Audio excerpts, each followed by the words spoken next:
the Animated Parashá with Micha Animated 2.0. Welcome to another Animated Parashá with Micha Animated. This week, Parashat Shelach, which means send. You ask and I answer, or at least I try. Let's go.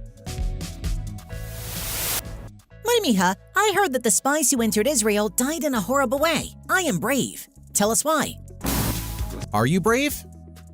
Let's go. 12 spies were sent by Moshe Rabbeinu to investigate the land of Israel. In reality, it was not necessary. God had already promised that the land of Israel was good, but the people were apprehensive. The people were afraid. They came to complain to Moses. God then said, Shelach lecha, send for yourself for me. It is not necessary. I had already promised that the land is good. 12 spies were selected, a representative from each tribe of Israel. Among them were the famous Hoshea ben Nun and Kalev ben Ephune. Hoshea ben Nun is the famous Yehoshua because Moses prayed for him and added the letter Yud, the small letter representing the name of God. Thus, he came to be called Yehoshua, which in Hebrew means Ka Hoshiacha me'atzat hameraglim. Moses prayed for his disciple Yehoshua, may God save you from the plan of the spies. The spies had a plan to speak ill of the land of Israel. Only Yehoshua, who received the tefillah from his teacher Moses, and Kalev, who prayed in Hebron at the tomb of our ancestors, Abraham, Yitzchak, Yaakov, spared themselves from speaking ill of the land of Israel. And here is a great lesson. Lashon hara. Slander is not only speaking ill of others, but also speaking ill of the creations of God, especially the special land of Israel. Speaking ill of the land is also Lashon hara. The 12 spies entered the land of Israel and saw 3 great giants, Achiman, Sheshai, and Talmai.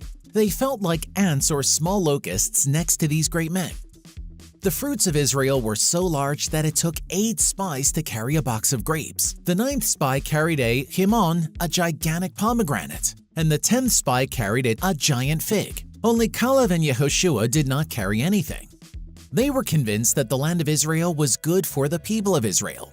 When the 12 spies returned to the people who were eagerly waiting to hear about the land of Israel, a great commotion began. 10 spies said, the land is unconquerable. The peoples are very strong. There are giants. The fruits are too big, not even edible.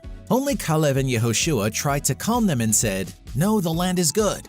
If God promised it to us, it is because it is good. The people were very confused, and a great crying happened. God said to Moses, you are crying in vain for something so good that I am about to give you. The people will cry eternally on this date for the 2 temples that I will take away from the people of Israel. This day was Tisha B'Av, the 9th of Av, the day the people cry to enter the land of Israel. And on this day, the people of Israel cry every year for the 2 temples that were destroyed on the 9th of Av.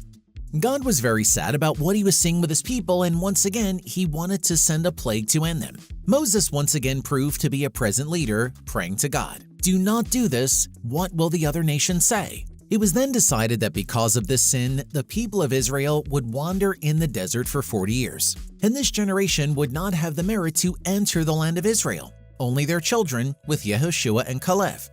The only ones who deserved to enter the land of Israel because they did not speak Lashon hara, evil of the land. And now to conclude, what you were asking me, my dear students, the spies died a terrible death. Their tongues grew to the navel. Worms came out through the tongue, through the navel, killing the 10, symbolizing that the tongue was the main reason for their sin. King Solomon said that the tongue has the power of life and the power of death. Speaking good things, we can encourage a person and give them life, strength, and energy.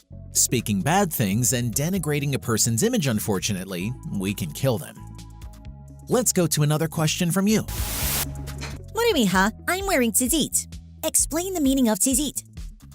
Tzitzit is a precept in our Parasha, the 4-cornered garment in which Hashem asks us to put 3 little white threads and 1 little blue thread, which comes from the blood of an animal called chilason.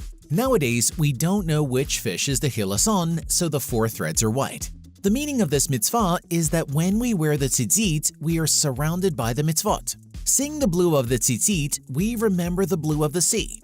When we see the blue of the sea, we remember the blue of the sky. And when we see the blue of the sky, we remember the throne HaKadosh Baruch Hu, And so we remember the mitzvot of the Torah. So the mitzvah of tzitzit reminds every Yehudi to always fulfill the 613 commandments, and that he is always surrounded by God and his mitzvot. Tell me what you think of these teachings. Oh, and don't forget to subscribe to the channel and leave your comment. And here ends another Animated Parashah with More Micha Animated. Don't forget to tell Parashat in your home, to your family, and of course at the Shabbat table. See ya! The Animated Parashah with More Micha Animated 2.0.